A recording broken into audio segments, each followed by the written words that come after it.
ദർബാറിലേക്ക് ഇരു കരങ്ങൾ ഉയർത്തിയിട്ട് ജീവിതത്തിൽ ചെയ്തു പോയ അപരാധങ്ങൾ മുഴുവനും പടച്ച റബ്ബിന്റെ മുന്നിൽ ഏറ്റുപറഞ്ഞ് തൗബ ചെയ്യാതെ ഒരു മനുഷ്യൻ പോലും ഇവിടെ നിന്ന് പിരിയരുത്. ഇത് പറയുമ്പോ എന്റെ പ്രിയപ്പെട്ട ചെറുപ്പക്കാര് ചോദിക്കുന്ന ഉസ്താദേ, ജീവിതത്തിൽ ഒരുപാട് പാപം ചെയ്തവരാണല്ലോ, ഒരുപാട് പാപങ്ങൾ എന്റെ ജീവിതത്തിൽ വന്നു പോയല്ലോ. ഈ പാപങ്ങളൊക്കെ ഞങ്ങൾ എവിടെ കൊണ്ട് കഴുകാനാണ്? എങ്ങനെയാണ് തൗബ ചെയ്യേണ്ടത്? ആരോടാണ് പറയേണ്ടത്? മഹാനായ നബി മുഹമ്മദ് മുസ്തഫ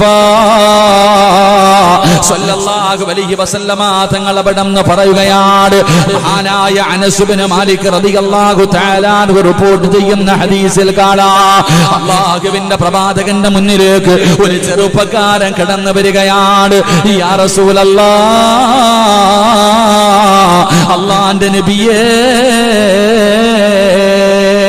പ്രവാചകന്റെ മുന്നിലേക്ക് കരഞ്ഞുകൊണ്ട് കടന്നു വരികയാണ്. എന്നിട്ട് പറയുന്നു, യാ റസൂലല്ലാഹ്, ഇന്നീ അത് അവിടെന്ന് പ്രവാചകനോട് പറയുന്നു, നബിയേ, ഞാൻ ജീവിതത്തിൽ ഒരുപാട് പാപങ്ങൾ ചെയ്തു പോയി, ഒരുപാട് നന്ദികേടുകൾ പടച്ചവനോട് കാണിച്ചു പോയി. അതുകൊണ്ട് ഞാൻ എങ്ങനെയാണ് തൗബ ചെയ്യേണ്ടത്? അല്ലാഹുവിന്റെ പ്രവാചകന്റെ മുന്നിൽ വന്ന് കരഞ്ഞുകൊണ്ട് തന്റെ ജീവിതത്തിൽ ചെയ്തു പോയ പാപങ്ങളെ കുറിച്ച് ലോകത്തിന്റെ നേതാവിനോട് പറഞ്ഞു കൊടുക്കുമ്പോ അല്ലാഹുവിന്റെ പ്രവാചകൻ അവിടെ നിന്ന് പറഞ്ഞു കൊടുത്ത തൗബ ചെയ്യാൻ ഈ ചെറുപ്പക്കാരൻ പറയുന്നു, യാ റസൂലല്ലാഹ്, ഞാനതാ പടച്ച റബ്ബിന്റെ മുന്നിൽ ചെയ്യില്ല എന്ന് പറഞ്ഞ് തൗബ ചെയ്തതാ, എന്നിട്ടും ഞാൻ പാപം ചെയ്യുന്നു നബിയേ.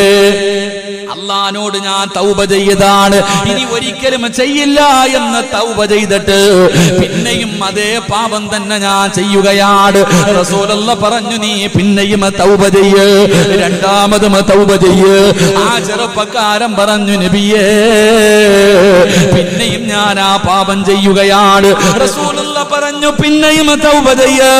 ആ ചെറുപ്പക്കാരൻ പിന്നെയും മുത്തി നബിയോട് ചോദിക്കുകയാ, എപ്പോഴും ഇത് തന്നെയാണ് പറയുന്നത്, തെറ്റ് ചെയ്യില്ല എന്ന് പടച്ച റബ്ബിന്റെ മുന്നിൽ ഉറപ്പിച്ച് തൗബ ചെയ്തിട്ട് പിന്നെയും പിന്നെയും പിന്നെയും ഞാൻ ഇങ്ങനെ പാപം ചെയ്യുകയാ.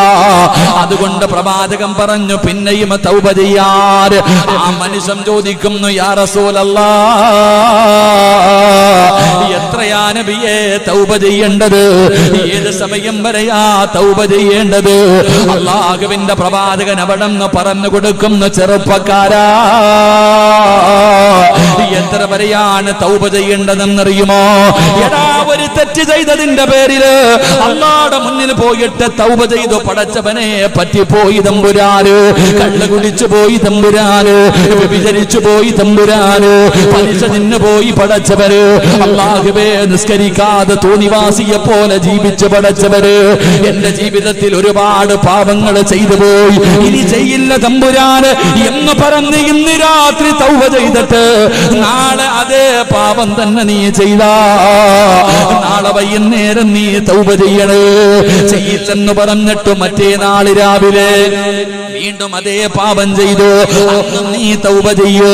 എടാ ചെറുപ്പക്കാരാ, അല്ലാഹുവിന്റെ മുന്നിൽ പിന്നെയും പിന്നെയും തൗബ ചെയ്യുമ്പോ അല്ലാഹുവിന് നിന്നോട് വെറുപ്പ് തോന്നാറില്ല, സ്നേഹം കൂടുകയാ മോനെ.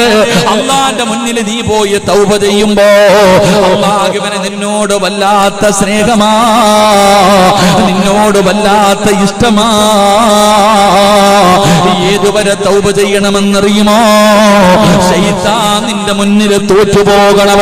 ലോകത്തിന്റെ നേതാവ് പറയുകയാണ്, ശൈത്താൻ പോലും നിന്റെ മുന്നിൽ തോറ്റുപോകണം. ശൈത്താൻ തന്നെ പറയണമല്ല, ഇനി ഇവന്റെ കൂടെ നിന്നിട്ട് കാര്യമില്ല, ഇവനെ പിഴപ്പിച്ചിട്ട് കാര്യമില്ല, ഇവനെ കൊണ്ട് പാപം ചെയ്യിപ്പിച്ചിട്ട് കാര്യമില്ല. എത്ര ഞാൻ കഷ്ടപ്പെട്ട് ഇവനെ കൊണ്ട് പാപം ചെയ്യിപ്പിച്ചാൽ ഇവൻ തൗബ ചെയ്യുന്നല്ലോ, ഇവനെ തൗബ ചെയ്ത് നന്നാകുന്നല്ലോ. ഇബ്ലീസ് പരാജയപ്പെടുന്നത് വരെ നീ തൗബ ചെയ്യണേ എന്ന് ആദരവായ പ്രവാചകൻ നബി മുഹമ്മദ് മുസ്തഫ സല്ലല്ലാഹു അലൈഹി വസല്ലമ തങ്ങൾ തൗബ ചെയ്യേണ്ടത്, തൗബ ചെയ്യേണ്ടെന്ന് പറഞ്ഞാ ഒരു വട്ടം പറഞ്ഞു, പഠിച്ചവനെ ഇനി ഞാൻ കള്ളു കുടിക്കത്തില്ല തമ്പുരാനെ, ഇന്നത്തോടു കൂടി എല്ലാം നിർത്തി, നാളെ രാവിലെ വേറെ കള്ളു കുപ്പി കണ്ടപ്പം പോയി കുടിച്ചു. ഉടനെ അന്നും വൈകിട്ട് പറയാ പ്രശ്നം ഇനി ചെയ്യില്ല, പറ്റിപ്പോയി തമ്പുരാനെ. എന്നിട്ട് മറ്റന്നാളും പോയി കുടിച്ചു. ഓരോ പ്രാവശ്യം നീ ചെയ്തിട്ട് പിന്നെയും പിന്നെയും അള്ളഹാനോട് പറയുമ്പോ പാപ്പായ്ക്കും ഉമ്മായിക്ക് ദേഷ്യം വരുന്നേ, അള്ളാഹിക്ക് ദേഷ്യം വരത്തില്ല. പറയും തോറും അള്ളാഹുവിന് സ്നേഹം കൂടും.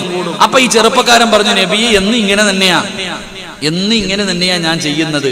അപ്പൊ റസൂലുള്ളാഹി തങ്ങളോട് ചോദിച്ചു, എത്ര വരെ പോകണം? ഇബ്ലീസ് നിന്റെ മുന്നിൽ തോക്കണം. ഇബ്ലീസ് കഷ്ടപ്പെട്ടുകൊണ്ട് നിന്നെ കൊണ്ട് പാപം ചെയ്യിപ്പിക്കും, പക്ഷെ നീ തൗബ ചെയ്യും. അവസാനം നിന്റെ മുന്നിൽ ശൈത്താൻ പറയും, അസ്സലാമു അലൈക്കും, ഇനി ഇവന്റെ കൂടെ നടന്നിട്ട് കാര്യമില്ല, അവൻ തോറ്റോടുന്നത് വരെ നീ തൗബ ചെയ്യണേ എന്ന് നബി മുഹമ്മദ് മുസ്തഫ സല്ലല്ലാഹു അലൈഹി വസല്ലമ തങ്ങൾ പറയുന്ന, അവസാനം ഇബ്ലീസ് നിന്റെ മുന്നിൽ ശപഥം ചെയ്യും, പോവാ മോനെ അസ്സലാമു അലൈക്കും. അതുവരെ അവിടുന്ന് ചരിത്രത്തിൽ കാണാം, മഹാനായ ഇബ്നു മസ്ഊദ് റളിയല്ലാഹു തആല അൻഹുവിന്റെ മുന്നിലേക്ക് ഒരു മനുഷ്യൻ കടന്നു വന്നു. ഇബ്നു മസ്ഊദ് റളിയല്ലാഹു തആല അൻഹുവിന്റെ മുന്നിലേക്ക് കടന്നു വന്നിട്ട് തന്റെ ജീവിതത്തിൽ ചെയ്ത പാപങ്ങളെ കുറിച്ച് ഇങ്ങനെ പറയാ. ഇബ്നു മസ്ഊദ് റളിയല്ലാഹു തആല അൻഹുവിന്റെ മുന്നിൽ തന്റെ ജീവിതത്തിൽ ചെയ്ത കൊടും പാപങ്ങളെ കുറിച്ച് പറഞ്ഞപ്പോ ഇബ്നു മസ്ഊദ് റളിയല്ലാഹു തആല അൻഹുവിന്റെ കണ്ണുകൾ നിറയാൻ തുടങ്ങി. അല്ലാഹുവേ, എത്ര വലിയ പാപമാ പടച്ചവനെ ഈ ചെറുപ്പക്കാരൻ ചെയ്തിരിക്കുന്നത്, ഇങ്ങനെ കേൾക്കാൻ. അവസാനം ആ ചെറുപ്പക്കാരൻ ചോദിച്ചു, തങ്ങളെ എനിക്ക് അല്ലാഹു പുറത്തു തരുവോ? മഹാനവറുകൾ തന്റെ വീടിന്റെ അകത്തേക്ക് കരഞ്ഞുകൊണ്ട് കയറിപ്പോയി. കുറെ സമയം കഴിഞ്ഞ് വെളിയിലേക്ക് ഇറങ്ങി വന്നു. വീടിന്റെ പുറത്ത് ജീവിതത്തിൽ ചെയ്തു പോയ പാപങ്ങളെ കുറിച്ച് പറഞ്ഞിട്ട് കരഞ്ഞുകൊണ്ടിരിക്കുന്ന ചെറുപ്പക്കാരൻ, ആ ചെറുപ്പക്കാരന്റെ മുന്നിലേക്ക് മഹാനായ ഇബ്നു മസ്ഊദ് റളിയല്ലാഹു തആല അൻഹു കടന്നു വന്നിട്ട് അവിടെന്ന് പറഞ്ഞ മറുപടി എന്തെന്നറിയുമോ? പൊന്നുമോനെ, സ്വർഗത്തിന് 7 കവാടങ്ങളുണ്ട്. ആ കവാടങ്ങൾ ഇടയ്ക്ക് തുറക്കുകയും അടയ്ക്കുകയും ചെയ്യും. എന്നാ സ്വർഗത്തിലെ തൗബ എന്ന് പറയുന്ന ഒരു വാതിലുണ്ട്. അല്ലാഹുവേ, ഇബ്നു മസ്ഊദ് റളിയല്ലാഹു തആല അൻഹു പറഞ്ഞു കൊടുക്കുകയാ, തൗബ എന്ന് പേരുള്ള ഒരു വാതിലുണ്ട്. ആ വാതിലിന് ഒരു മലക്ക് കാവല് നിൽക്കുന്നുണ്ട്. അത് ഒരിക്കലും അടയ്ക്കാറില്ല, അത് ഒരു സമയത്തും അടയ്ക്കാറില്ല. അതുകൊണ്ട് പൊന്നുമോനെ, നീ എത്ര വലിയ പാപം ചെയ്തവനാണെങ്കിലും പടച്ച റബ്ബിന്റെ മുന്നിൽ പൊട്ടിക്കരഞ്ഞുകൊണ്ട് ഏറ്റുപറയാൻ തയ്യാറാകണമെന്ന് മഹാനായ ഇബ്നു മസ്ഊദ് റളിയല്ലാഹു തആല അൻഹു പറയുമ്പോ, ഈ സദസ്സിൽ നിരന്നിരിക്കുന്ന എന്റെ പ്രിയപ്പെട്ടവരോട്, കള്ളു കുടിച്ചവനാണോ, വ്യഭിചരിച്ചവനാണോ, പലിശ തിന്നവനാണോ, നിസ്കരിക്കാത്തവനാണോ, ഭാര്യ വഞ്ചിച്ചവനാണോ, ഭർത്താവിനെ ചതിച്ചവനാണോ, കാമുകന്റെ കൂടെ കറങ്ങിയവളാണോ, പൊന്നുമക്കളെ, എത്ര വലിയ പാപം ചെയ്താലും നീ ഭയപ്പെടണ്ട. എത്ര വലിയ അപരാധം ചെയ്തവനാണോ, ഒരിക്കലും നീ പേടിക്കണ്ട. അതിനൊരു പരിഹാരമുണ്ട്, അതിനൊരു മാർഗമുണ്ട്. ആരല്ല പറഞ്ഞത്? പരിശുദ്ധമായ ഖുർആൻ, അല്ലാഹുവിന്റെ വിശുദ്ധമായ ഖുർആനാണ് പറയുന്നത്. ഖുൽ യാ ഇബാദിയല്ലദീന അസ്റഫൂ അലാ അൻഫുസിഹിം ലാ തഖ്നതൂ മിർ റഹ്മത്തില്ലാഹ്. ഇത് പറയുന്നത് അല്ലാഹുവാ. നബിയെ പറഞ്ഞു കൊടുക്ക്, നബിയെ അങ്ങയുടെ ദാസന്മാരോട് പറഞ്ഞു കൊടുക്ക്. അവര് കള്ളു കുടിച്ചവരാണോ, അവര് വ്യഭിചരിച്ചവരാണോ, അവര് പലിശ തിന്നവരാണോ, അവരെത്ര വലിയ പാപം ചെയ്തവരാണെങ്കിലും എന്നോടൊന്ന് പറയാ പറ നബിയേ, എന്നോടൊന്ന് പറയാ പറ നബിയേ. ഞാൻ ഗഫൂറല്ലേ നബിയേ, ഞാൻ റഹീമല്ലേ നബിയേ. അതുകൊണ്ട് ഈ സദസ്സിൽ ഒരുമിച്ച് കൂടിയവരോട് പറയുകയാ, ഇവിടെ തൗബ ചെയ്യാനുള്ള മജ്ലിസാണ്. ഇന്ന് പടച്ച റബ്ബിന്റെ മുന്നില് ഈ നൂറുകണക്കിന് ആൾക്കാരുടെ മുന്നിൽ നിന്നുകൊണ്ട് അല്ലാഹുവിന്റെ റഹ്മത്തിന്റെ മാലാഖമാരെ കാവല് നിർത്തിയിട്ട് ഈ ദുനിയാവിലെ സ്വർഗ്ഗത്തിലിരുന്നു കൊണ്ട് പടച്ച റബ്ബിന്റെ ഭവനത്തിന്റെ മുന്നിലിരുന്ന് ആലിമീങ്ങളും ഹാഫിളീങ്ങളും സയ്യിദന്മാര്, ഹജ്ജ് ചെയ്തവരും ഉംറ ചെയ്തവരും ഹാഫിളീങ്ങളും ഒരുപാട് പേരുടെ ജനങ്ങളുടെ നടുവിലിരുന്നിട്ട് എന്നിട്ട് അള്ളാന്റെ മുന്നിലൊന്ന് പൊട്ടിക്കരഞ്ഞുകൊണ്ട് തൗബ ചെയ്യാൻ കഴിയുമോ? ഒരാൾ പോലും തൗബ ചെയ്യാതെ ഇവിടുന്ന് പിരിയല്ലേ. ഇവിടുന്ന് ഒരാൾ പോലും ഇന്ന് ജീവിതത്തിൽ ചെയ്തു കൂട്ടിയത് മുഴുവനും ഈ സ്വർഗത്തിന്റെ പണ്ണിൽ കുടിച്ചു മൂടിയിട്ട് അല്ലാതെ ഇവിടുന്ന് പിരിയരുത്. അല്ലാഹുവേ, തൗബ ചെയ്തു മടങ്ങാൻ ഞങ്ങൾക്ക് ഭാഗ്യം തരണേ. എന്റെ പ്രിയമുള്ള സഹോദരങ്ങളെ, മുഅ്മിനീങ്ങളെ, എങ്ങനെയാണ് തൗബ ചെയ്യേണ്ടത്? മനോഹരമായ ഒരു ചരിത്രം പറയാ, നിങ്ങൾക്ക് പഠിക്കുന്നതിന് വേണ്ടി ഒരു ഉദാഹരണം പറയാ. മഹാനായ കലീമുല്ലാഹി മൂസാ നബി അലൈഹിസ്സലാം, മഹാനായ കലീമുല്ലാഹി മൂസാ നബി അലൈഹിസ്സലാം, മൂസാ നബി അലൈഹിസ്സലാമിന്റെ കാലഘട്ടത്തില് പടച്ചവനെ മഴയില്ല, വെള്ളമില്ല, വല്ലാത്ത ക്ഷാമമാണ്, മനുഷ്യന് കുടിക്കാൻ വെള്ളമില്ല, നാൽക്കാലികൾക്കില്ല. പടച്ചവനെ വല്ലാത്ത വെള്ളത്തിന്റെ ക്ഷാമം വന്നപ്പോ എല്ലാവരും കൂടെ മഹാനായ കലീമുല്ലാഹി മൂസാ നബി അലൈഹിസ്സലാം മൂസാ നബിയുടെ മുന്നിലേക്ക് കടന്നു വരികയാണ്. മൂസാ നബിയുടെ മുന്നിലേക്ക് കടന്നു വരികയാണ്. എന്നിട്ട് പറയുന്നു, മൂസ നബിയേ, മഴയില്ലാതെ വല്ലാതെ പ്രയാസപ്പെടുകയാണ്, കുടിക്കാൻ വെള്ളമില്ല നബിയേ, ജനങ്ങളും മൃഗങ്ങളും പോലും വല്ലാത്ത പ്രയാസമാണ്. അതുകൊണ്ട് അവിടെ നിന്ന് ദുആ ചെയ്യണം, അവിടെ നിന്ന് ദുആ ചെയ്യണം. മഹാനായ മൂസാ നബി അലൈഹിസ്സലാം ജനങ്ങളോട് മുഴുവനും ഒരു ദിവസം ഒരു സ്ഥലത്ത് ഒരുമിക്കാൻ പറയുകയാണ്. ഒരു സ്ഥലത്തേക്ക് ജനങ്ങളെ മുഴുവനും ഒരുമിച്ച് കൂട്ടി. നമ്മളൊക്കെ മഴയില്ലാതെ വരുമ്പോ ദുആ ചെയ്യാറുണ്ടല്ലോ. അങ്ങനെ മൂസാ നബി അലൈഹിസ്സലാമിന്റെ അനുയായികൾ മുഴുവനും ഒരു ഗ്രൗണ്ടിൽ ഇങ്ങനെ ഒരുമിച്ച് കൂടുകയാണ്. എല്ലാവരും ഒരുമിച്ച് കൂടി. പടച്ചവനെ, കുട്ടികളുണ്ട്, പ്രായമുള്ളവരുണ്ട്, മൃഗങ്ങളുണ്ട്, എല്ലാവരും നൂറുകണക്കിനല്ല പതിനായിരക്കണക്കിന് പേര് മൂസാ നബി അലൈഹിസ്സലാം അവിടെ ഒരു സദസ്സിൽ ഇങ്ങനെ ഒരുമിച്ച് കൂട്ടുകയാണ്. പടച്ച റബ്ബേ, എന്നിട്ട് മൂസാ നബി ദുആ ചെയ്യുകയാ. അതാ ലക്ഷക്കണക്കിന് പേര്, നാട്ടുകാര് മുഴുവനും, ഒരു നാട് മുഴുവനും, ബനൂ ഇസ്രായേൽ മുഴുവനും, പടച്ചവനെ ജനങ്ങൾ മുഴുവനും വെള്ളമില്ലാതെ വന്നപ്പോ എല്ലാവരെയും ഒരുമിച്ച് കൂട്ടിയിരുത്തിയിട്ട് മൂസാ നബി അല്ലാഹുവോട് ദുആ ചെയ്യുന്നു. അല്ലാഹ്, മഴയില്ലാതെ വല്ലാതെ ബുദ്ധിമുട്ടുകയാണ് റബ്ബേ, മഴ തരണേ അല്ലാഹ്. മൂസാ നബി ദുആ ചെയ്യുകയാ. മൂസാ നബി ദുആ ചെയ്യുകയാണ്. പടച്ചവനെ, മഴ തരണേ തമ്പുരാന്. മഴ പെയ്യുന്നില്ല, മഴ പെയ്യുന്നില്ല. മൂസാ നബി പിന്നെയും ദുആ ചെയ്യുകയാണ്. അല്ലാഹുവേ, അവസാന പ്രവാചകൻ നബി മുഹമ്മദ് മുസ്തഫ സല്ലല്ലാഹു അലൈഹി വസല്ലമ തങ്ങള്, ആ മുഹമ്മദ് നബിയുടെ ബർക്കത്ത് കൊണ്ട് നീ മഴ തരണേ അല്ലാഹ്. മൂസാ നബി അവിടെ നിന്ന് ദുആ ചെയ്യുമ്പോ അതാ വരുന്നു മുഖറബുൽ അംലാക്ക് മലക്ക് ജിബ്രീൽ. അതാ ജിബ്രീൽ എന്ന് പറയുന്ന മലക്ക് പറന്നിറങ്ങുകയാണ്. മൂസാ നബിയേ, എത്ര ദുആ ചെയ്താലും മഴ പെയ്യൂല, എത്ര ദുആ ചെയ്താലും മഴ പെയ്യൂല. കാരണം എന്തേ ജിബ്രീൽ? കാരണം എന്തേ ജിബ്രീൽ? ഇരിക്കുന്ന ജനസാഗരമുണ്ടല്ലോ, മൂസാ നബിയോട് പറഞ്ഞു കൊടുക്കുകയാണ്. ഈ ദുആഇന്റെ സദസ്സിൽ ഒരുമിച്ച് കൂടിയവരിൽ ഒരു മനുഷ്യനുണ്ട് നബിയേ, 40 കൊല്ലമായിട്ട് അല്ലാഹുവോട് നന്ദികേട് കാണിക്കുന്നവനാ. 40 വർഷമായിട്ട് അല്ലാഹുവിനോട് നന്ദികേട് ചെയ്യുന്ന ഒരു നന്ദികെട്ട അടിമ ഈ സദസ്സിലുണ്ട് തമ്പുരാന്. മൂസാ നബിയോട് പറയുകയാണ്, ആ നന്ദികെട്ടവൻ ഒന്നുകിൽ തൗബ ചെയ്യണം, അല്ലെങ്കിൽ അവൻ എഴുന്നേറ്റു പോകാതെ മഴ പെയ്യില്ല നബിയേ, അല്ലാഹു മഴ തരില്ല നബിയേ. മൂസാ നബിക്ക് അത്ഭുതമായി. മൂസാ നബി അതാ തന്റെ മുന്നിൽ ഒരുമിച്ച് കൂടിയ ജനങ്ങളോട് അവിടുന്ന് വിളിച്ചു പറയുകയാണ്, മഴ പെയ്യാത്തതിന്റെ കാരണമെന്തെന്നറിയുമോ? 40 കൊല്ലമായിട്ട് അല്ലാഹുവിനെ ധിക്കരിച്ചുകൊണ്ട് നടക്കുന്ന ഒരാള് ഈ സദസ്സിലിരിപ്പുണ്ട്.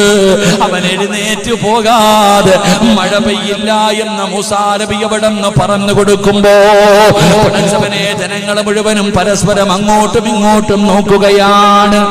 മൂസാ നബി അലൈഹിസ്സലാം അല്ലാഹുവിനോട് ദുആ ചെയ്തു. ജനസാഗരം ഇങ്ങനെ ഇരിക്കേണ്ട, പ്രായമുള്ളവർ, കൊച്ചുകുട്ടികൾ, ഗർഭിണികൾ എല്ലാരെയും ഒരുമിച്ച് കൂട്ടി ഇരുത്തിയിട്ട് അല്ലാഹുവിനോട് ദുആ ചെയ്തു, പടച്ചവനെ മഴ താ അല്ലാ, മഴ പെയ്യുന്നില്ല.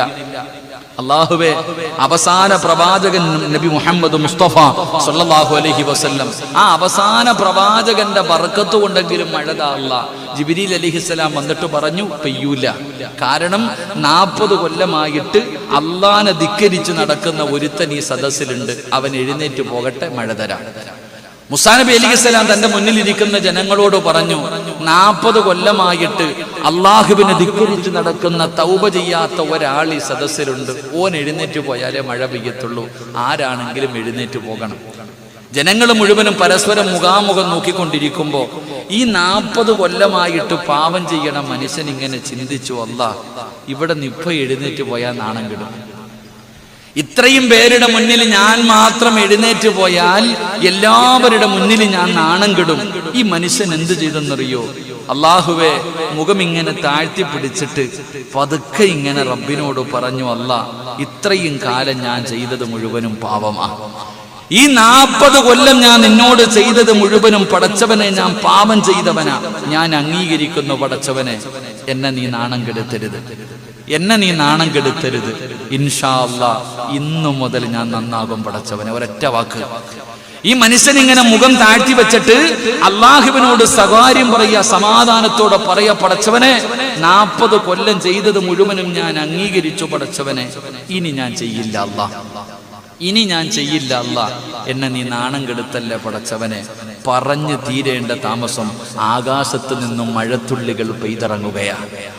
ആകാശത്ത് നിന്നും മഴത്തുള്ളികൾ പെയ്തിറങ്ങുകയാ. മൂസാ നബി അലൈഹിസ്സലാമിന് അത്ഭുതമായി. ആരും എഴുന്നേറ്റ് പോയതുമില്ല, ദുആയും ചെയ്തില്ല, മഴ പെയ്തു. എങ്ങനെ? മൂസാ നബിക്ക് വല്ലാത്ത അത്ഭുതം. പടച്ചവനെ, ആരും ഈ സദസ്സിൽ നിന്ന് എഴുന്നേറ്റ് പോയില്ല. ഞാനാണെങ്കിലും മഴതാ എന്ന് പറഞ്ഞ് രണ്ടാമത് അല്ലാഹുവോട് ദുആ ചെയ്തതുമില്ല, പക്ഷെ മഴ പെയ്തു. എങ്ങനെ? മുഖറബുൽ അംലാഖു മലക്ക് ജിബ്രീൽ അലൈഹിസ്സലാം എന്ന് പറഞ്ഞു കൊടുത്തു, നബിയെ, ആ അടിമ തൗബ ചെയ്തു, അവന്റെ തൗബ കാരണമാ മഴ പെയ്തേ. ആ ഒരൊറ്റ മനുഷ്യന് 40 കൊല്ലം അല്ലാഹുവിനെ ധിക്കരിച്ച് നടന്ന ഒരാള് നിലവിളിച്ചില്ല, വലിയ ദുആ ഒന്നും ചെയ്തില്ല, കുനിഞ്ഞിരുന്നിട്ട് ഒറ്റ വാക്കേ പറഞ്ഞുള്ളൂ, അല്ലാ, ചെയ്തത് മുഴുവനും തെറ്റ്, അംഗീകരിച്ചു, ഇനിയില്ല അല്ലാ. ഒരൊറ്റ ഇഖ്ലാസോട് കൂടിയുള്ള ഒറ്റ ഒരു തൗബ. ആ മനുഷ്യന്റെ തൗബ അല്ലാഹു സ്വീകരിച്ചു. ആകാശത്ത് നിന്നും മഴ പെയ്തിറങ്ങി എന്ന് ചരിത്രം പഠിപ്പിക്കുന്നു. അല്ലാഹു ഈമാൻ തരുമാറാകട്ടെ. അതിനാണ് തൗബ എന്ന് പറയുന്നത്. അതിനാണ് നിഷ്കളങ്കമായ തൗബ, ഇഖ്ലാസോടുകൂടിയുള്ള തൗബ. അല്ലാതെ അല്ലാ അല്ലാ പുറത്ത് അല്ലാ പുറത്ത് അല്ലാ അസ്തഗ്ഫിറുല്ലാ അസ്തഗ്ഫിറുല്ലാ അസ്തഗ്ഫിറുല്ലാ. എന്ത് അസ്തഗ്ഫിറുല്ലാ? സത്യത്തിൽ എന്റെ പൊന്നാര ചങ്ങാതിമാരെ, ഈ അസ്തഗ്ഫിറുല്ലാ എന്ന് പറഞ്ഞത് തസ്ബീഹ് ഇങ്ങനെ കൂട്ടാനുള്ളതല്ല, ചുമ്മാതെ ഇരുന്നിട്ട് അസ്തഗ്ഫിറുല്ലാ അസ്തഗ്ഫിറുല്ലാ അസ്തഗ്ഫിറുല്ലാ അസ്തഗ്ഫിറുല്ലാ ഇങ്ങനെ അടിക്കാനുള്ളതല്ല. ഈ അസ്തഗ്ഫിറുല്ലാ എന്ന് പറയുന്നത് ഒരു തൗബയാ. ഒരു മനുഷ്യൻ എത്ര വലിയ പാപം ചെയ്തവനാണെങ്കിലും മനസ്സറിഞ്ഞിട്ട് ഒരു അസ്തഗ്ഫിറുല്ലാ പറഞ്ഞാൽ മതി. മനസ്സറിഞ്ഞിട്ട്. എന്റെ പ്രിയപ്പെട്ട സഹോദരങ്ങളുടെ ചരിത്രം കാണുകയാണ്. ഒരു അസ്തഗ്ഫിറുല്ലാ നിസ്സാരമായിട്ട് ആണുങ്ങളും പെണ്ണുങ്ങളും ഇങ്ങനെ നിസ്സാരമായി പള്ളിക്ക് ഇങ്ങനെ തള്ളിക്കളയാറുണ്ട്, പറഞ്ഞു കളയാറുണ്ട്. എന്റെ പ്രിയപ്പെട്ടവരെ, മഹാനായ ഹസൻ ബസരി തങ്ങള് വഅദ് പറഞ്ഞുകൊണ്ടിരിക്കുക. ഹസൻ ബസരി തങ്ങൾ ഇങ്ങനെ വഅദ് പറഞ്ഞുകൊണ്ടിരിക്കുക. ഇങ്ങനെ വഅദ് പറഞ്ഞുകൊണ്ടിരിക്കുമ്പോ അസ്തഗ്ഫിറുല്ലായെ കുറിച്ചാ പറയണേ. അസ്തഗ്ഫിറുല്ലായെ കുറിച്ച് ഇങ്ങനെ പ്രസംഗിച്ചു കൊണ്ടിരിക്കുമ്പോ ആ നാട്ടിലെ ഏറ്റവും വൃത്തികെട്ടവൻ വഅദ് കേൾക്കാൻ വന്നു. എല്ലാവർക്കും അറിയാം. ആ നാട്ടിലെ ഏറ്റവും വലിയ കള്ളുകുടിയൻ, ഏറ്റവും വലിയ മോശക്കാരനായ മനുഷ്യൻ സദസ്സിലേക്ക് കയറി വരിക. കയറി വരുന്നത് കണ്ടപ്പോഴേ ആൾക്കാരൊക്കെ അങ്ങോട്ടും ഇങ്ങോട്ടും നോക്കാൻ തുടങ്ങി. അല്ലാഹ്, ഇവനും വരുന്നു പടച്ചവനെ വാഴക്കാൻ. ഈ റമളാൻ മാസത്തില് പള്ളി കയറാത്ത ആൾക്കാർ പള്ളി നിസ്കരിക്കാൻ വരുമ്പോ ചിലര് ചോദിക്കും, അളിയ നീയും പള്ളിക്കകത്ത് കയറിയവിടാന്ന് ചോദിക്കാറുണ്ട്. സത്യത്തിൽ അങ്ങനെ ചോദിക്കാൻ പാടില്ല എന്നാ. കാരണം ആ വന്നവൻ വന്ന വഴിയെ തന്നെ തിരിച്ചു പോകും. അല്ലാഹു കാത്തുരക്ഷിക്കുമാറാകട്ടെ. എടാ, നീയും പള്ളിക്കകത്ത് കയറിയോ? എത്ര ദിവസത്തേക്കാണെന്ന്? അങ്ങനല്ല. ഈ മനുഷ്യൻ കയറി വരുന്നത് കണ്ടപ്പോഴേ എല്ലാരും അങ്ങോട്ടും ഇങ്ങോട്ടും നോക്കാൻ തുടങ്ങി. ഈ മനുഷ്യൻ നേരെ കയറി വന്നിട്ട് അങ്ങനെ അങ്ങോട്ട് ഇരുന്നു. അപ്പൊ മഹാനായ ഹസൻ ബസ്രി റളിയല്ലാഹു തആല അൻഹു മഹാനവറുകൾ പറയുകയാ, ജീവിതത്തിൽ എത്ര വലിയ പാപം ചെയ്താലും ഒരു അസ്തഗ്ഫിറുല്ലാഹ് പറഞ്ഞാൽ മതി, അള്ളാഹു അവന്റെ പാപം പൊറുക്കും. ഈ മനുഷ്യൻ എഴുന്നേറ്റ് നിന്നിട്ട് ചോദിച്ചു, എന്റെ പാപം പൊറുക്കുമെന്ന്. ഞാനൊരു അസ്തഗ്ഫിറുല്ലാഹ് പറഞ്ഞാൽ എന്റെ പാപം പൊറുക്കോ? എടാ, നീ അല്ലടാ, നിന്നെപ്പോലെ 100 എണ്ണത്തിന്റെ പാപം വേണമെങ്കിൽ അള്ളാഹു പൊറുക്കും. ചരിത്രം പറയുകയാ, ആ മനുഷ്യനൊന്ന് ടെസ്റ്റ് ചെയ്ത് നോക്കി. ആ മനുഷ്യന് കുരിഞ്ഞങ്ങിട്ടിരുന്നു. ആ സദസ്സിലിരുന്നു കൊണ്ട് കണ്ണ് നിറഞ്ഞുകൊണ്ട് അള്ളാഹുവിനോട് പറഞ്ഞു, പടച്ചവനെ, ഇത്രയും കാലം ഞാൻ ചെയ്തത് മുഴുവനും പാപമാ. അസ്തഗ്ഫിറുല്ലാഹൽ അദീം, നീ എനിക്ക് പുറത്തു തരണേ തമ്പുരാനെ. ആരും കേട്ടില്ല. ഈ മനുഷ്യൻ അവിടെ ഇരുന്നു കൊണ്ട് ഒരേ ഒരു കാര്യം പറഞ്ഞു, അല്ലാഹുവേ, ഈ മനുഷ്യൻ പറയുന്നു അസ്തഗ്ഫിറുല്ലാഹ് എന്നൊരു മനുഷ്യൻ ഇഖ്ലാസോടുകൂടി പറഞ്ഞാൽ അവന്റെ ജീവിതത്തിൽ ചെയ്ത പാപം മുഴുവനും അല്ലാഹു പുറത്തു കൊടുക്കുമെന്ന് ഞാൻ ഈ മനുഷ്യൻ പറയുന്നത് വിശ്വസിക്കുന്നു പടച്ചവനെ. അസ്തഗ്ഫിറുല്ലാഹൽ അലീം, ഇനി ഒരിക്കലും ഞാൻ ചെയ്യില്ല തമ്പുരാനെ. എന്നിട്ട് ഈ മനുഷ്യൻ പറഞ്ഞു, എന്റെ തൗബ നീ സ്വീകരിച്ചെങ്കിൽ 3 അടയാളം എനിക്ക് കാണിച്ചു തരണം. വെറുതെ ഓസിന് പറ്റൂല. ഈ മനുഷ്യൻ എന്തേ പറഞ്ഞത്? അല്ലാഹുവേ പടച്ചവനെ, എന്റെ തൗബ നീ സ്വീകരിച്ചെങ്കിൽ എനിക്ക് 3 അടയാളം കാണിച്ചു തരണം. 1, നീ എനിക്ക് ഇൽമു പഠിപ്പിച്ചു തരണം. ഒന്നാമതായിട്ട് പറഞ്ഞത്, എനിക്ക് ഇൽമു പഠിപ്പിച്ചു തരണം, നിന്റെ ഇൽമു, അറിവ്. 2, പടച്ചവനെ, ഏറ്റവും മനോഹരമായ ശബ്ദം എനിക്ക് തരണം. വല്ലാത്ത കണ്ടീഷനാ വെച്ചത്. ഒന്നാമത്തെ കണ്ടീഷൻ പറഞ്ഞു, എനിക്ക് ആലിമാകണം പടച്ചവനെ. 1, എനിക്ക് അറിവ് തരണം. 2, അല്ലാഹുവേ, ഏറ്റവും മനോഹരമായ ശബ്ദം എനിക്ക് വേണം. 3, എനിക്ക് ജോലിക്ക് പോകാനൊന്നും വയ്യ, തിന്നാനുള്ള ഭക്ഷണം നീ തരണം. അല്ലാഹു ഈമാൻ തരുമാറാകട്ടെ. എന്തേ ചിരിക്കണേ? അല്ലാഹിക്ക് ആകാശത്ത് നിന്ന് മഞ്ഞും സെൽവി ഇറക്കി കൊടുക്കാൻ പറ്റുമെങ്കിൽ പിന്നെ നമുക്ക് എന്ത് തരാൻ പാട്? എന്റെ പ്രിയപ്പെട്ടവരെ, മഹാനായ പ്രവാചകൻ സല്ലല്ലാഹു അലൈഹി വസല്ലം തങ്ങൾ പരിശുദ്ധമായ ഖുർആൻ എടുത്ത് നോക്ക്. നല്ല കാടക്കോഴിയല്ലേ ഉസ്താദ്? ചുട്ട പൊരിച്ച കാടക്കോഴിയും എന്നിട്ട് നല്ല തേനിന്റെ കട്ടയും എവിടെ നിന്നിറങ്ങി വന്നു? ആകാശത്ത് നിന്നിറങ്ങി വന്നു. അത് തിന്നപ്പോഴാ കുത്തളവ്. ഇത് ചുമ്മാതെ വീട്ടിൽ ഇരുന്ന് തിന്നുമ്പോഴേ എല്ലിനകത്ത് കയറും, അപ്പോഴാ കുത്തളവുക. ഇതുപോലെ തന്നെ അവർ ഇളകിയത്. അള്ളാഹു ഇത്രയും നല്ല ഭക്ഷണം കൊടുത്തപ്പോ അവര് ചെന്നിട്ട് പറയാ, പൊന്നാര നബിയെ, ഇതൊന്നും വേണ്ട കേട്ടാ, ഒരു ഭക്ഷണം കഴിച്ചു മടുത്തു, വല്ല ചീരയും പയറും ഒക്കെ തരാൻ എന്ന് പറഞ്ഞതുപോലെ ഈ മനുഷ്യൻ അള്ളാഹുവിനോട് പറഞ്ഞത് 3 കണ്ടീഷൻ. എന്റെ തൗബ നീ സ്വീകരിച്ചെങ്കിൽ അള്ളാഹുവെ, നീ എനിക്ക് 3 അടയാളം കാണിച്ചു തരണം. 1, എനിക്ക് അറിവ് തരണം. 2, മനോഹരമായ ശബ്ദം തരണം. 3, കഴിക്കാനുള്ള ഭക്ഷണം നീ തരണം. എന്റെ പ്രിയപ്പെട്ട സഹോദരങ്ങളെ, ഈ മനുഷ്യൻ ഇതെല്ലാം പറഞ്ഞു. കുറച്ചു കഴിഞ്ഞപ്പോൾ ഈ മനുഷ്യൻ എഴുന്നേറ്റിട്ട് ഹസൻ ബസ്രി തങ്ങളുടെ മുന്നിൽ പോയിട്ട് പറഞ്ഞു, എനിക്ക് ഇൽമു പഠിക്കണം, എനിക്ക് അറിവ് പറഞ്ഞു തരണം.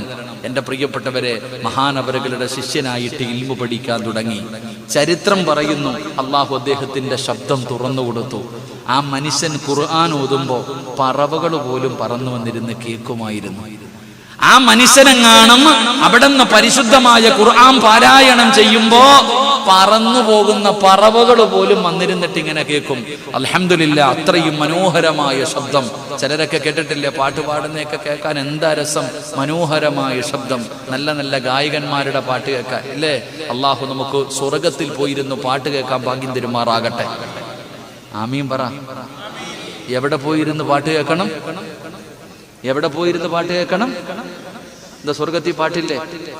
സ്വർഗത്തിൽ നല്ല ഗായകനുണ്ട്. അള്ളാഹു പോയി പാട്ട് കേൾക്കാൻ ഭാഗ്യം തരുമാറാകട്ടെ. ആരാപ്പ സ്വർഗത്തിലെ ഗായകൻ? ഇവിടുത്തെ ഏറ്റവും നല്ല പാട്ടുകാരൻ ആരാ? ഞങ്ങളുടെ നാട്ടിൽ യേശുദാസ. ഇവിടെ ആരോടാ ചോദിക്കണേ? ആരാപ്പ ഇവിടുത്തെ ഏറ്റവും നല്ല പാട്ട് പാടുന്ന ആളാരാ? നിങ്ങളൊക്കെ മലക്കുകൾ, ഞാൻ മാത്രം മനുഷ്യൻ. നിങ്ങളാരും പാട്ട് കേൾക്കൂലല്ലേ? കന്നഡത്തിലെ ഏറ്റവും നല്ല ഗായകന്റെ പേരെന്താ ഉസ്താദ്? അറിയില്ല? ഇതൊക്കെ ഇത്തിരി ഓവറല്ലേ? ഇത് നിങ്ങൾക്ക് തന്നെ ഇരിക്കണ സ്ഥലത്തോടെ താന്നു പോകും. ഇങ്ങനെയൊന്നും ഓവറാവരുത്. എന്തിലാവട്ടെ, സ്വർഗത്തിൽ പോയിട്ട് പാട്ട് കേൾക്കണം. അള്ളാഹു ഭാഗ്യം തരുമാറാകട്ടെ. സ്വർഗത്തിൽ പാട്ട് പാടുന്നതാരാ? സ്വർഗത്തിൽ പാട്ട് പാടുന്നതാരാ? അള്ളാഹുവിന്റെ പ്രവാചകന്മാർ 1,24,000 പരം വരുന്ന പ്രവാചകന്മാരിൽ ഏറ്റവും മനോഹരമായ ശബ്ദം മഹാനായ ദാവൂദ് നബി അലൈഹിസ്സലാം. ഏറ്റവും മനോഹരമായ ശബ്ദം, വല്ലാത്ത ശബ്ദമാ. അള്ളാഹു വല്ലാത്ത ശബ്ദം കൊടുത്തു. ദാവൂദ് നബി അലൈഹിസ്സലാം സബൂർ എന്ന് പറയുന്ന തന്റെ കിതാബ് വായിക്കുമ്പോ പടച്ചവനെ പറവകൾ പറന്നു വന്നിരിക്കും. സിംഹവും കടുവയും വന്യമൃഗങ്ങൾ പോലും അനുസരണയോടുകൂടി വന്നിരുന്ന് കേൾക്കുമായിരുന്നു എന്ന് ചരിത്രം പഠിപ്പിക്കുകയാ. ഈ ദാവൂദ് നബിയെ നാളെ സ്വർഗത്തിൽ പാട്ട് പാടുന്നത്. അള്ളാഹു കേൾക്കാൻ ഭാഗ്യം തരുമാറാകട്ടെ. കേൾക്കണ്ടേ? കേൾക്കണോ? കേൾക്കണമെങ്കിൽ രാത്രി കിടക്കുമ്പോ ഹെഡ്സെറ്റ് ചെവിക്കകത്ത് കയറ്റി വെച്ചിട്ട് നല്ല പാട്ട് കിട്ടുകൊണ്ട് കിടന്നാ കേൾക്കാം. ഇവിടെ ഇങ്ങനെ കിടന്നാ കേൾക്കാം. ഇവിടെ നമ്മളെങ്ങനെ രാത്രി കിടക്കുമ്പോ 2 എണ്ണം കൂടെ ചെവിക്കകത്ത് കയറ്റി വെച്ചിട്ട് ഇടി. എന്താ ഇടിയില്ലേ? ഇടി നിന്റെ നെഞ്ചത്തിടിക്കുന്ന ആളെ നരകത്തിൽ മലക്കുകൾ. അള്ളാഹു കാത്തുരക്ഷിക്കുമാറാകട്ടെ. അള്ളാഹു കാത്തുരക്ഷിക്കുമാറാകട്ടെ.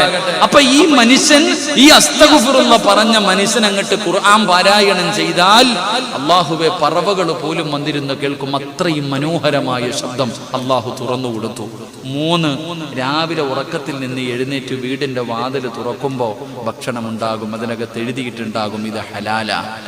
അള്ളാഹുവെ പടച്ചവനെ, ആ മനുഷ്യൻ ആ ഭക്ഷണവും കടിച്ച് ഇൽമിന്റെ മാർഗത്തിലേക്ക് ദീൻ ഇൽമു പഠിക്കാൻ പോയിരുന്നു എന്ന് ചരിത്രം പഠിപ്പിക്കുമ്പോൾ നമ്മൾ ഇങ്ങനെ മടക്കണ അസ്തഗ്ഫിറുള്ളയുടെ മഹത്വമാണ് ഞാൻ പറഞ്ഞേ. അള്ളാഹു ഈമാൻ തരുമാറാകട്ടെ. അല്ലാഹു ഈമാൻ തരുമാറാകട്ടെ. അപ്പൊ ഞാൻ പറഞ്ഞു വന്നത്, എന്റെ പ്രിയമുള്ളവരോട്, നിങ്ങളുടെ ജീവിതത്തിൽ ഇന്ന് വരെ ചെയ്തത് 30, 40, 50, 60 വർഷക്കാലം ജീവിതത്തിൽ ചെയ്തു പോയ പാപങ്ങൾ മുഴുവനും അല്ലാഹു പുറത്തു തരാൻ ഒരേ ഒരു അസ്തഗ്ഫിറുള്ള മതി സഹോദരാ. അതുകൊണ്ട് എന്റെ പ്രിയപ്പെട്ടവരോട് പറയുകയാണ്, അല്ലാഹുവേ, നിങ്ങൾ അല്ലാഹുവിന്റെ മുന്നിൽ ആത്മാർത്ഥമായിട്ടൊരു അസ്തഗ്ഫിറുള്ള പറ. ജീവിതത്തിൽ ചെയ്തു പോയ പാപങ്ങൾ മുഴുവനും പടച്ച റബ്ബിന്റെ മുന്നിൽ പറയേണ്ടതുപോലെ ഒന്ന് പറയാൻ കഴിഞ്ഞാൽ നിന്റെ പാപങ്ങൾ മുഴുവനും അല്ലാഹു പുറത്തു തരുമെന്ന് പറയുമ്പോ, എന്റെ പ്രിയപ്പെട്ടവരെ, ആരാണ് തൗബ ചെയ്യുന്നത്? പാപങ്ങൾ പിന്നെയും പിന്നെയും ഇങ്ങനെ ചെയ്തു കൂട്ടുകയാണ്. ഒരവസാനമില്ല. അല്ലാഹുവേ, ഞാൻ കള്ളു കുടിച്ചല്ലോ, വ്യഭിചരിച്ചല്ലോ, പലിശ തിന്നല്ലോ, ഓരോ ദിവസവും പാപം ഇങ്ങനെ ആവർത്തിച്ചു കൊണ്ടിരിക്കുകയാണ്. ഭർത്താവിനെ വഞ്ചിക്കുന്ന പെണ്ണുങ്ങള് ഭർത്താവ് അറിയാതെ വരുമ്പോ പിന്നെയും പിന്നെയും ചെയ്തുകൊണ്ടിരിക്കുകയാണ്. ഭാര്യ അറിയാതെ ഭർത്താവ് കണ്ടവളുടെ കൂടെ നടക്കുകയാണ്. എന്റെ പ്രിയപ്പെട്ടവരെ, 3, 4 സിം എടുത്തിട്ട് വാട്സപ്പിലൂടെ ചാറ്റ് ചെയ്തുകൊണ്ട് നഗ്ന ചിത്രങ്ങൾ പരസ്പരം ഷെയർ ചെയ്യുകയാ. എങ്കിലെന്തേടാ ചെറുപ്പക്കാരാ ചിന്തിക്കാത്തത്? ആര് കണ്ടില്ലെങ്കിലും അല്ലാഹ് കാണുന്നുണ്ടല്ലോ. അല്ലാഹു ഹാദിരി, അല്ലാഹു നാദിരി, അല്ലാഹു ഷാഹിദി, അല്ലാഹു മഈ. ഇത് വെറുതെ പറയുന്നതല്ല. കണ്ടുപിടിക്കുന്ന ചെറുപ്പക്കാരാ, ആരും കാണാതെ കാമുകനെ വീട്ടിലേക്ക് വിളിച്ചു കയറ്റുന്ന പെങ്ങളെ, കാമുകന്റെ ബൈക്കിന്റെ പുറകിൽ ഫർദ ഇട്ടുകൊണ്ട് തലയിൽ അതാ ഹെലിമറ്റും എടുത്ത് വെച്ചുകൊണ്ട് കറങ്ങുന്ന പെങ്ങളെ, ആര് കണ്ടില്ലെങ്കിലും അല്ലാഹ് കാണുന്നുണ്ടല്ലോ. അല്ലാഹു സാക്ഷിയാണല്ലോ. നാളെ പടച്ച റബ്ബിന്റെ മുന്നിൽ അതിനെക്കുറിച്ച് മറുപടി പറയണമല്ലോ. എന്തേ ചിന്തിക്കാത്തത്?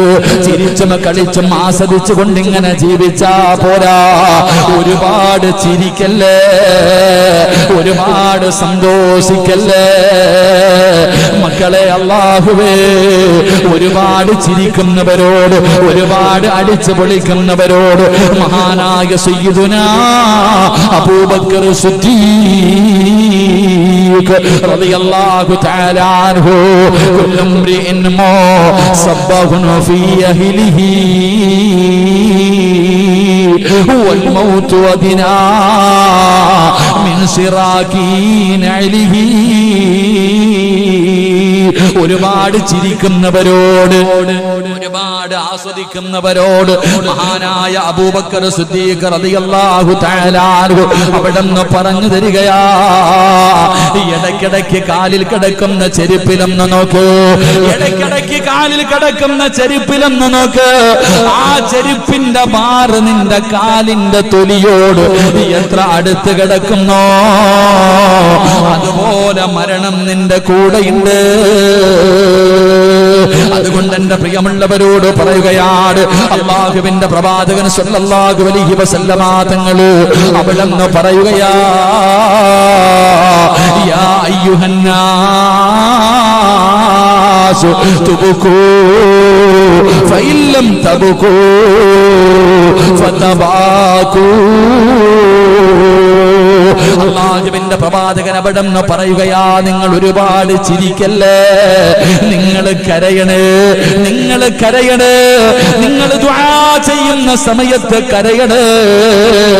ഇത് പറയുന്നത് അല്ലാഹുവിന്റെ റസൂലാ, ലോകത്തിന്റെ നേതാവ് പറയുകയാണ്, നിങ്ങൾ കരയണേ.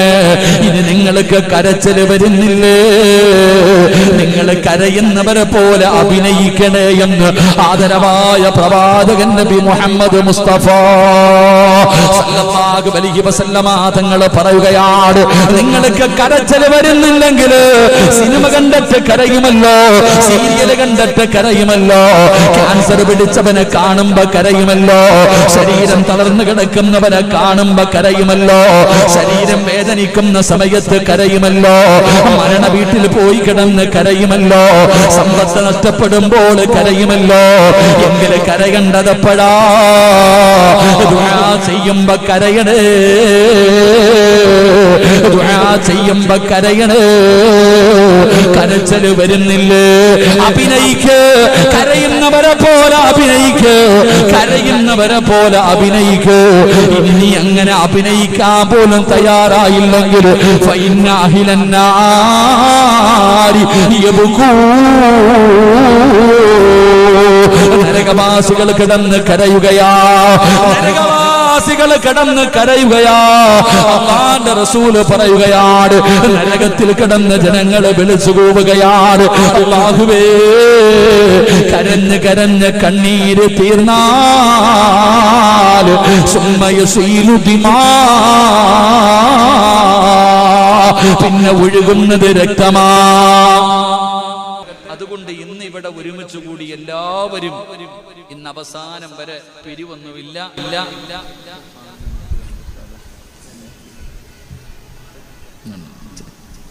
ഇന്നിവിടെ നിന്ന് പിരിയുമ്പോ അള്ളാഹുടെ മുന്നിൽ തൗബ ചെയ്തിട്ട് സ്വർഗത്തിന്റെ അവകാശിയെ പോലെ ഈ പോകണ വഴി മരിച്ച സ്വർഗം കിട്ടണം. ആ അവസ്ഥയിൽ വേണം പിരിയാൻ. അള്ളാഹു ഭാഗ്യം തരുമാറാകട്ടെ, അള്ളാഹു ഭാഗ്യം തരുമാറാകട്ടെ. തൗബ ചെയ്യാമെന്ന് നിയ്യത്ത് ചെയ്യുന്നവര് കൈപൊക്കിക്കേ. അരക്കയ്യന്മാരെ ഒന്നും അള്ളാഹ് അവിടെ കയറ്റത്തില്ല, വേണമെങ്കിൽ പൊക്കിക്കോ.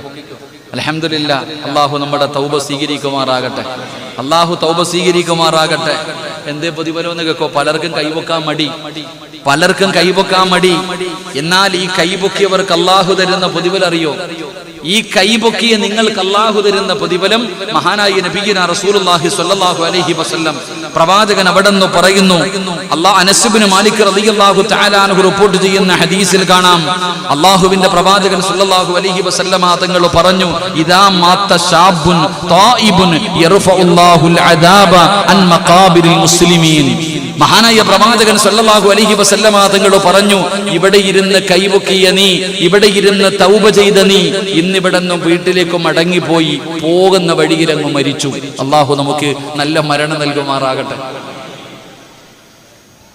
ഒരു ആമീൻ പറഞ്ഞ്. എന്താ പേടിയുണ്ടോ മരിക്കാൻ?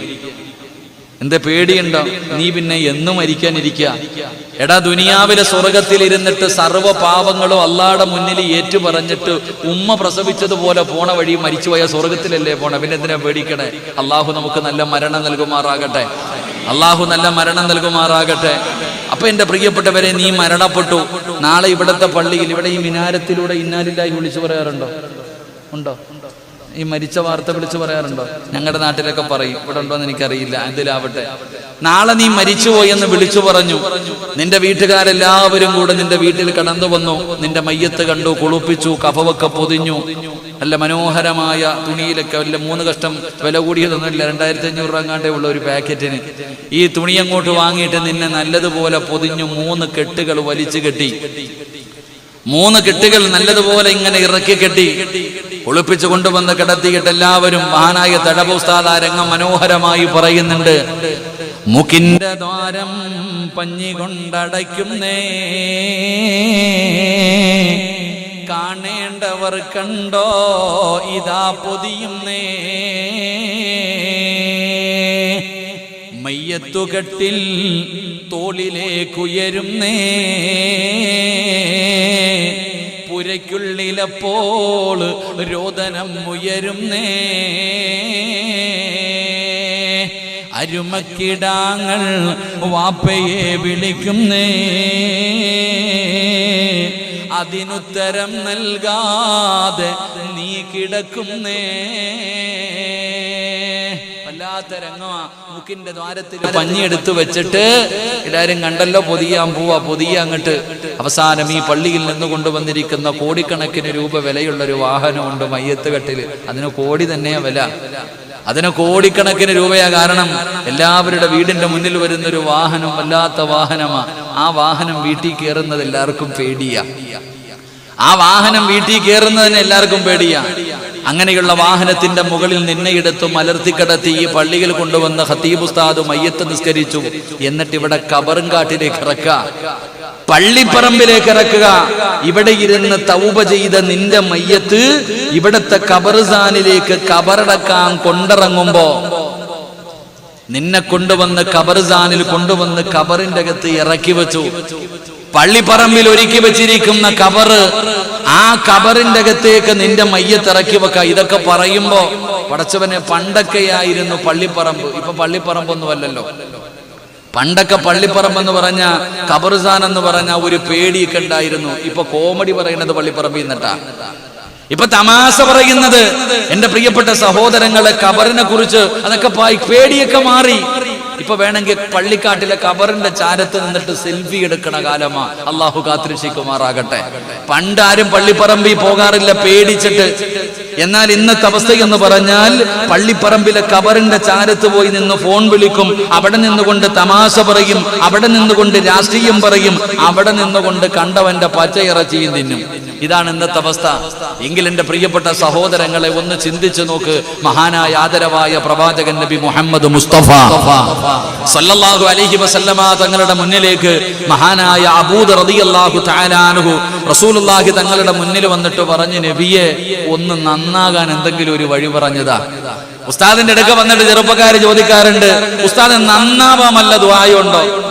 നന്നാകാനുള്ള എന്തെങ്കിലും ഒരു വഴിയുണ്ടോ? ഒരു വഴിയുണ്ടടാ ചെറുപ്പക്കാരാ. എത്ര വലിയ മുതുകുടിയനെയും നന്നാക്കാൻ ഒറ്റ വഴിയേ ഉള്ളൂ. നന്നാകാനുള്ള ഒരു എളുപ്പവഴി ഞാൻ പറയാം. മഹാനായ അബൂദർ റളിയല്ലാഹു തആല അൻഹു അല്ലാഹുവിന്റെ പ്രവാചകന്റെ ചാരത്ത് വന്നിട്ട് ചോദിക്കുന്നു, നബിയേ, യാ റസൂലല്ലാഹ്,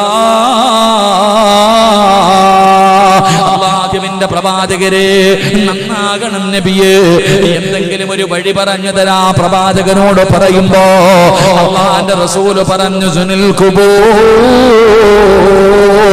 പള്ളിപ്പറമ്പില് പോകാനാ പറഞ്ഞത്. എടാ ചെറുപ്പക്കാരാ, എടാ നിനക്ക് നന്നാകണമെന്ന് ആഗ്രഹമുണ്ടോ പൊന്നുമോനെ? ഇവിടത്തെ ഖബർസാനിൽ നാളെ എപ്പോഴെങ്കിലും സമയം കിട്ടുമ്പോ ഇവിടത്തെ പള്ളിപ്പറമ്പിലേക്കൊന്ന് കടന്നു പോകു മോനെ. ഒരുപാട് പേരവിടെ കിടപ്പുണ്ട്, പ്രായമുള്ളവര് കിടക്കുന്നുണ്ട്, ചെറുപ്പക്കാര് കിടക്കുന്നുണ്ട്, ഒരുപാട് സുന്ദരികളും സുന്ദരന്മാരും കിടക്കുന്നുണ്ട്.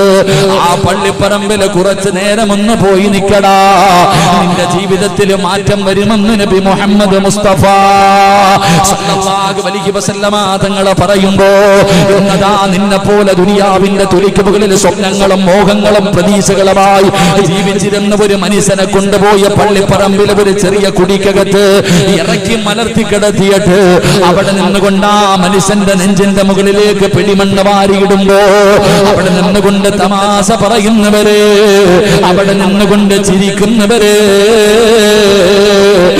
എങ്ങനെ കഴിയുന്ന പൊന്നുമോനെ? വാപ്പാ നിനക്കെങ്ങനെ കഴിയുന്നു? പള്ളിപ്പറമ്പിൽ പോയി നിന്നുകൊണ്ട് നിനക്ക് തമാശ പറയാ, അവിടെ പോയി നിന്നുകൊണ്ട് സംസാരിക്കാൻ എങ്ങനെയാണ് നിനക്ക് കഴിയുന്നത്? മഹാനായ സയ്യിദുനാ ഉസ്മാൻ ഇബ്നു അഫ്ഫാൻ റളിയല്ലാഹു തആല അൻഹു, എന്റെ പ്രിയപ്പെട്ടവരെ, ജന്നത്തുൽ ബഖിയുടെ മധ്യസ്ഥാനത്ത് കിടക്കുന്ന ഉസ്മാൻ തങ്ങള് ഖബറിനെ കുറിച്ച് പറഞ്ഞു കഴിഞ്ഞാൽ, ഖബർ കണ്ടു കഴിഞ്ഞാൽ തന്റെ താടി രോമത്തിലൂടെ കണ്ണുനീരിങ്ങനെ ഒഴുകുകയാണ്, കണ്ണിലൂടെ കണ്ണുനീരിങ്ങനെ ഒഴുകുകയാ. സ്വഹാബികൾ പോലും ചോദിക്കുന്ന ഉസ്മാൻ തങ്ങള്, നരകം പറയുമ്പോ ഇതുപോലെ കരയാറില്ലല്ലോ, പരലോകം പറയുമ്പോ ഇതുപോലെ കരയാറില്ലല്ലോ, സിറാത്തിനെ കുറിച്ച് പറയുമ്പോൾ ഇതുപോലെ കരയാറില്ലല്ലോ, മരണത്തെ കുറിച്ച് പറയുമ്പോ ഇതുപോലെ കരയാറില്ലല്ലോ, ഖബറിനെ കുറിച്ച് പറഞ്ഞു കഴിഞ്ഞാൽ എന്തിനാ തങ്ങളെ ഇങ്ങനെ കരയുന്നത്? അവിടുന്ന് മഹാനായ ഉസ്മാൻ റളിയല്ലാഹു തആല അൻഹു അവിടുന്ന് പറഞ്ഞ മറുപടി എന്തെന്നറിയുമോ? സഹാബാ,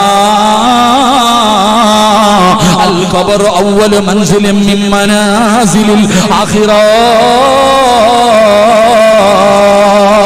പള്ളിപ്പറമ്പില് രക്ഷപ്പെട്ട് കഴിഞ്ഞ ബാക്കിയുള്ള സ്ഥലങ്ങൾ മുഴുവനും രക്ഷപ്പെട്ടു സ്വഹാബാ. പള്ളിപ്പറമ്പിലല്ലേ രക്ഷപ്പെടേണ്ടത്? അതുകൊണ്ട് ചെറുപ്പക്കാരാ, ചിരിക്കല്ലേടാ, തമാശ പറയല്ലേടാ, രാഷ്ട്രീയം പറയല്ലേ, കുടുംബകാര്യം പറയേണ്ട സ്ഥലമല്ല പള്ളിപ്പറമ്പ്. ഖബറെന്നു കേട്ടാൽ തൽക്ഷണം ഞെട്ടേണ്ടതാ, കണ്ടാലുടൻ വാ വിട്ടു നീ കരയേണ്ടതാ. മേടയ്ക്കു പകരം മളമാ സുബ്ഹാനാ, റബ്ബി അതിൽ കിടക്കേണ്ടതാ നസുമാനാ. ഇതൊക്കെ ചിന്തിച്ചു നീ കരയുക സോദരാ, എങ്കിൽ സുറൂറായി നീ കിടക്കും മറുകരാ. ഖബറിനെ കുറിച്ച് പള്ളിയിലെ ഉസ്താദന്മാര് വഅദ് പറഞ്ഞു കഴിഞ്ഞ പേടിക്കണമടാ ചെറുപ്പക്കാരാ. ഖബറിനെ കുറിച്ച് പറയുന്നത് പേടിക്കണം പൊന്നുമോര്. ഖബർ കണ്ടാ കരയടേ, ഖബർ കണ്ടാ കരയടേ മോനെ. പള്ളിപ്പറമ്പിലെ ഖബർ കണ്ടു കഴിഞ്ഞാൽ അല്ലാഹുവേ, ഒരു ദിവസം ഞാനും ഇവിടെ വന്ന് കിടക്കണ്ടവനാ. എന്തിനാ? നിന്നെ കൊണ്ട് തന്നെ അല്ലാഹു നിന്റെ വാപ്പാനെ ഖബറടക്കിപ്പിച്ചത്. സ്വന്തം വാപ്പയെ കൊണ്ട് തന്നെ മക്കളുടെ മയ്യത്ത് ഖബറടപ്പിക്കുന്നത് എന്തിനാടാ ചെറുപ്പക്കാരാ? പള്ളിപ്പറമ്പിൽ ഒരു മനുഷ്യന്റെ മയ്യത്ത് ഖബറിനകത്ത് ഇറക്കി വെച്ചിട്ട് ഒരു പിടി മണ്ണുവാരിയിട്ട് എന്തിനാ ഇടാൻ പറഞ്ഞത്? മണ്ണുവാരി ഇടുമല്ലോ. മിൻഹാ ഖലഖനാകും വഫീഹാ നുഈദുകും വമിൻഹാ നുഖ്രിജുകും താറത്തൻ നുഖ്റാ. പിടിമണ്ണ് വാരിയിടാ പറഞ്ഞത് എന്തിനാടാ? സ്വന്തം വാപ്പാടെ മയ്യത്ത് പള്ളിപ്പറമ്പിലെ ഖബറിന്റെ അകത്ത് ഇറക്കി വെച്ചിട്ട് അവസാനം അവിടെ നിന്ന് വെള്ളമൊടിച്ച് ദുആയും ചെയ്ത് കഴിഞ്ഞിട്ട് അവസാനം പിരിയുമ്പോ പറയുന്നത് എന്താ? അസ്സലാമു അലൈക്കും യാ ദാറ ഖൗമുൽ മുഅ്മിനീൻ വ ഇന്നാ ഇൻഷാ അല്ലാഹു ബികും ലാഹിഖൂൻ. അതിന്റെ എങ്ങാണം അർത്ഥം അറിഞ്ഞിരുന്നെങ്കിൽ ഒരുപാട് അറിവൊന്നും വേണ്ട, ഒരുപാട് വഅദുകളൊന്നും വേണ്ട. ആ പള്ളിപ്പറമ്പിലെ പിതാവിന്റെ ഖബറിന്റെ ചാരത്ത് നിന്ന് പിരിയുമ്പോ ആ ഉമ്മയുടെയും വാപ്പയുടെയും ഖബറിന്റെ ചാരത്ത് നിന്നിട്ട് നീ പറയുന്ന ഒരു ദുആഇന്റെ അർത്ഥം എങ്ങാണം അറിഞ്ഞിരുന്നെങ്കിൽ മോനെ, അതാടാ ഏറ്റവും വലിയ വഅദ്, അതാടാ ഏറ്റവും വലിയ പ്രഭാഷണം. സിറാജ് 2 മണിക്കൂർ കിടന്ന് പ്രസംഗിക്കുന്ന പ്രസംഗം വേണ്ട. അതുകൊണ്ട് എന്റെ പ്രിയപ്പെട്ടവരോട് പറയുകയാ, മോനെ ആ പള്ളിപ്പറമ്പ് പേടിക്കണ്ട സ്ഥലമാ. മഹാനായ സയ്യിദുനാ അലി ഇബ്നു അബീ ത്വാലിബ് റളിയല്ലാഹു തആല അൻഹു തങ്ങൾ പറയുകയാ, 6 സ്ഥലങ്ങളിൽ സംസാരിക്കല്ലേ, 6 സ്ഥലങ്ങളിൽ സംസാരിക്കരുത്. ദുനിയാവിന്റെ കാര്യം പറയരുത്, ദുനിയാവിന്റെ കാര്യം പറയരുത്. ഈ 6 സ്ഥലങ്ങളിൽ മനുഷ്യരെ കാണുമ്പോ കുടുംബകാര്യം ചോദിക്കല്ലേ, വിശേഷം ചോദിക്കല്ലേ, സാമ്പത്തികം ചോദിക്കല്ലേ, രാഷ്ട്രീയം പറയല്ലേ, സുഖവിവരം അന്വേഷിക്കല്ലേ. ഈ 6 സ്ഥലങ്ങളിൽ ആരെങ്കിലും ദുനിയാവിന്റെ കാര്യം പറഞ്ഞ 40 കൊല്ലം ചെയ്ത അമല് പോയി മോനെ. 40 വർഷം നീ ചെയ്ത അമലുണ്ടല്ലോ, നീ നോമ്പ് പിടിച്ചതും നിസ്കരിച്ചതും ഖുർആൻ ഓതിയതും സദഖ കൊടുക്കുന്നതും ദിക്ർ പറയുന്നതും സ്വലാത്ത് പറഞ്ഞതും തഹജ്ജുദ് നിസ്കരിച്ചതും ജീവിതത്തിൽ ചെയ്ത സൽക്കർമ്മങ്ങൾ പൊളിഞ്ഞു പോകുമെന്ന് മഹാനായ സയ്യിദുനാ അലി ഇബ്നു അബീ ത്വാലിബ് റളിയല്ലാഹു തആല 6 സ്ഥലങ്ങളിൽ സംസാരിക്കരുത്. 6 സ്ഥലങ്ങളിൽ ഒരാളെ കാണുന്ന സമയം മക്കളൊക്കെ സുഖമായിട്ടിരിക്കുന്നുണ്ടോ, കല്യാണമൊക്കെ കഴിഞ്ഞോ, ഇത് ചോദിക്കാനുള്ള സ്ഥലമല്ലത്. 6 സ്ഥലങ്ങളിൽ വെച്ച് കാണുമ്പോ പരസ്പരം ദുനിയാവിന്റെ കാര്യം സംസാരിച്ചു കഴിഞ്ഞാൽ 40 കൊല്ലം 40 കൊല്ലമാണെന്നുകൊണ്ട് 40 ദിവസം നമുക്ക് 40 ദിവസം പിടിക്കാം. 40 ദിവസം ചെയ്ത അമലുകൾ പൊളിഞ്ഞു പോകും. അള്ളാഹു നമ്മളെ കാത്തിരക്ഷിക്കുമാറാകട്ടെ, അള്ളാഹു നമ്മളെ കാത്തിരക്ഷിക്കുമാറാകട്ടെ. അതിലെ ഒരു സ്ഥലം പള്ളിപ്പറമ്പിലെ കബറ. അളിയ സുഖമാണോ അളിയ? പെണ്ണുപിള്ള പ്രസവിച്ചോ അളിയ? എവിടെ വെച്ചാ ചോദിക്കണേ? പള്ളിപ്പറമ്പിൽ നിന്നുകൊണ്ട്, പള്ളിപ്പറമ്പിൽ നിന്നുകൊണ്ടാ ചോദിക്കണേ കച്ചവടമൊക്കെ എങ്ങനെ ഉണ്ടെന്ന്. അള്ളാഹു ആലം. അള്ളാഹു കാത്തിരക്ഷിക്കുമാറാകട്ടെ, അള്ളാഹു കാത്തിരക്ഷിക്കുമാറാകട്ടെ. അപ്പൊ ഞാൻ പറഞ്ഞു വന്നത്, ഈ സദസ്സിൽ ഇരുന്നു കൊണ്ട് ഉസ്താദെ ഞാൻ തൗബ ചെയ്യാമെന്ന് തീരുമാനിച്ച നിന്റെ മയ്യത്ത് കൊണ്ടുപോയി ഖബറിൽ ഇറക്കി വെച്ചു, ഖബറിൽ ഇറക്കി വെച്ചു. എന്നിട്ട് എല്ലാവരും കൂടെ പിടിമണ്ണ് വാരിയിട്ടു. അവസാനം നിന്നെ ഖബറിൽ ഇറക്കി വെച്ചിട്ട് പിരിയുമ്പോ നിനക്ക് കിട്ടുന്ന പ്രതിഫലമല്ല, തൗബ ചെയ്ത മനുഷ്യൻ അള്ളാഹു കൊടുക്കുന്ന പ്രതിഫലമല്ല ഞാൻ പറയുന്നത്. നിന്നെ പള്ളിപ്പറമ്പിലെ ഖബറിൽ ഇറക്കി വെച്ചാൽ നിന്റെ ഖബറിന്റെ ചാരത്ത് കിടക്കുന്ന ഖബറാളികൾക്ക് 40 ദിവസം അള്ളാഹു പുറത്തു കൊടുക്കുമെന്ന് നബി മുഹമ്മദ് മുസ്തഫ സല്ലല്ലാഹു അലൈഹി വസല്ലമ തങ്ങൾ അവിടെന്ന് പറഞ്ഞു തരുന്നു. അവിടെന്ന് പ്രവാചകൻ പറഞ്ഞു, ഇദാ മാത ശാബുൻ തായിബുൻ യർഫഉല്ലാഹുൽ അദാബ അൻ മഖാബിരിൽ മുസ്ലിമീൻ. ഈ തൗബ ചെയ്ത നിന്റെ ജനാസ കൊണ്ടുപോയി ഖബറിൽ ഇറക്കി വെച്ച് കഴിഞ്ഞാൽ ആ പള്ളിപ്പറമ്പിൽ കിടക്കുന്ന അയൽവാസികളുണ്ടല്ലോ, നിന്റെ അയൽവാസികളാണല്ലോ അവിടെ കിടക്കുന്നത്.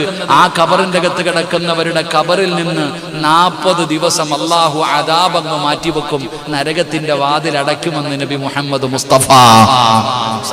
ആരുടെ ബർക്കത്ത് കൊണ്ട്? തൗബ ചെയ്ത നിന്റെ ബർക്കത്ത് കൊണ്ട്. പിന്നെ നിനക്ക് കിട്ടണ പ്രതിഫലം എന്താന്ന് ചിന്തിച്ചാൽ മതി.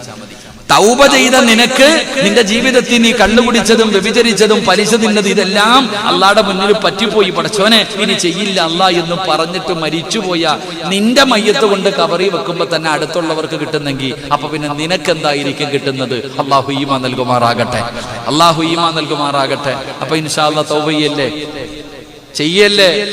എന്താ ഇത്രയും പറഞ്ഞ എന്തിനാ? നിങ്ങളൊന്ന് നേരെയാകാനാ. ഇൻഷാ അല്ലാഹ് തൗബ ചെയ്യല്ലേ, തൗബ ചെയ്യല്ലേ. എങ്ങനാ ഈ തൗബ ചെയ്യണ്ടേ? എങ്ങനാ? കാക്ക തൗബ ചെയ്യണത് പോലല്ല. ഞങ്ങളുടെ നാട്ടിലൊരു ചെറിയ കുട്ടികളൊക്കെ കഥ പറയാറുണ്ട്. കഥ പറയാറെന്ന് പറഞ്ഞാൽ കാക്കയുടെ തൗബ എങ്ങനാന്നറിയോ? കാക്ക രാവിലെ പറന്നു വന്ന് മരത്തിന്റെ ശിഖരത്തിൽ ഇങ്ങനെ ഇരിക്കും. മരത്തിന്റെ ശിഖരത്തിൽ ഇങ്ങനെ ഇരിക്കുമ്പോ വേസ്റ്റ് കാണും, ഓടിപ്പോയി പറന്നു പോയിട്ട് അങ്ങോട്ട് തിന്നും. ആ വേസ്റ്റ് പോയി കൊത്തി തിന്നിട്ട് ഈ വയറ് നല്ലതുപോലെ നിറഞ്ഞു. വീണ്ടും മരത്തിന്റെ മുകളിൽ കയറിയിട്ട് ശിഖരത്തിൽ ഇരുന്നിട്ട് ഈ കാക്ക ചിന്തിക്കും, അയ്യേ ഞാൻ വേസ്റ്റാണോ തിന്നത്, ഇനി തിന്നത്തില്ല. തല കൊണ്ട് അങ്ങോട്ടും ഇങ്ങോട്ടും അടിക്കും. തലയിട്ട് അങ്ങോട്ടും ഇങ്ങോട്ടും അടിച്ചിട്ട് പറയും, ഞാൻ വൃത്തികേട് വേസ്റ്റ് തിന്നു, ഈ കാഷ്ടം തിന്നു, ഇനി ഞാൻ തിന്നില്ല ട്ടാ, ഇനി തിന്നില്ല. കാക്ക തീരുമാനിച്ചു. പിറ്റേ ദിവസം രാവിലെ ഉറക്കത്തിൽ നിന്ന് എഴുന്നേറ്റ് വന്ന് മരത്തിന്റെ മുകളിൽ നിൽക്കുമ്പോ ഇങ്ങനെ ചൂട് പോവാ വേസ്റ്റ് ചെയ്ത്. അപ്പോഴും കാക്ക പറന്നു പോയിട്ട് വീണ്ടും കൊത്തും. ഇതെല്ലാം തിന്ന് വയറ് നിറച്ചിട്ട് മരത്തിന്റെ മുകളിൽ കയറിയിട്ട് പിന്നെയും പറയും, വേസ്റ്റ് തിന്നു പോയല്ലോ, ഇനി തിന്നൂല്ല. അപ്പോഴും തൗബ ചെയ്യും. ഇങ്ങനെ തന്നെയാ കാക്കയുടെ തൗബ എപ്പോഴും ഇങ്ങനെ നടക്കും. അതിങ്ങനെ ചെയ്യുകയും ചെയ്യും. പക്ഷെ ഓരോ ദിവസം കഴിയുമ്പോഴും തിന്നുകൊണ്ടിരിക്കും. തൗബ അങ്ങനെയല്ല. തൗബയ്ക്ക് ചില നിയമങ്ങളുണ്ട്. ചുമ്മാതെ കിടന്നിട്ട് അല്ല പുറത്ത് എന്ന് പറഞ്ഞിട്ട് കാര്യമില്ല. തൗബ ചെയ്യുന്നതിന് ചില നിയമങ്ങളുണ്ട്. ആ നിയമങ്ങൾ അനുസരിച്ചുകൊണ്ട് തൗബ ചെയ്താലേ അള്ളാഹു നമ്മുടെ തൗബ സ്വീകരിക്കൂ. അള്ളാഹു സ്വീകരിക്കുമാറാകട്ടെ, അള്ളാഹു സ്വീകരിക്കുമാറാകട്ടെ. എങ്ങനെയാ തൗബ ചെയ്യേണ്ടത്? ഒരു 3 സ്വലാത്ത് സ്വല്ലല്ലാഹു